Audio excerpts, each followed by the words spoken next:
The lunchroom buzzed with life, filled with the clattering of trays, bursts of laughter, and the constant shuffle of students moving between tables. The air carried the scent of warm food mingled with the faint aroma of cleaning supplies. Sunlight streamed through the high windows, glinting off the polished floors and catching the highlights of hurried footsteps. Amid the controlled chaos, Mrs. Thompson moved with quiet purpose.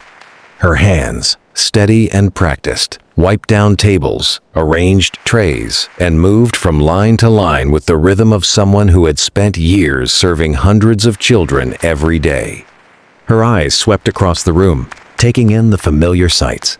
Groups of friends clustered together, chattering over their meals, others hurrying to find a seat before the bell.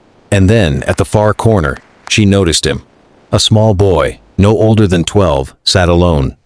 His posture was slightly hunched, his shoulders tense, and his hands were folded nervously in his lap. He stared at the empty tray in front of him with a mixture of longing and resignation, his gaze repeatedly darting toward the lunch line.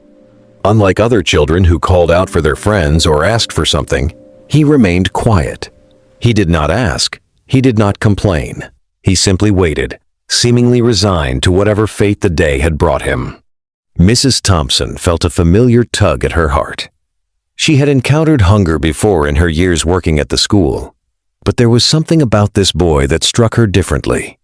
It was not just the emptiness in his stomach, but the weight in his small frame, the quiet patience with which he endured it, and the way he seemed determined not to draw attention to himself. Without hesitation, she made her decision.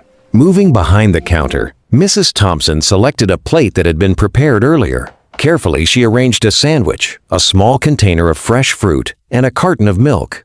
Every item was simple, ordinary, but together they formed a meal that could ease the boy's hunger. She double-checked that everything was neatly placed, then slid the tray across the counter toward him. The boy's eyes widened as they met the tray. His lips parted slightly, and a look of disbelief crossed his face. He hesitated for a moment, then reached out, lifting the fork and taking his first bite. A small, hesitant smile appeared, growing slowly into something brighter and more genuine. For a few moments, the lunchroom faded around them. The chatter continued. The laughter echoed. But for Mrs. Thompson and the boy, time seemed to stand still. The boy's shoulders relaxed. His eyes shone with renewed hope, and he ate with care, savoring each bite as if it were the most precious thing he had received all day. Mrs. Thompson allowed herself a small, satisfied smile and turned back to her duties, arranging trays and wiping down tables. She moved quietly, not seeking recognition or attention.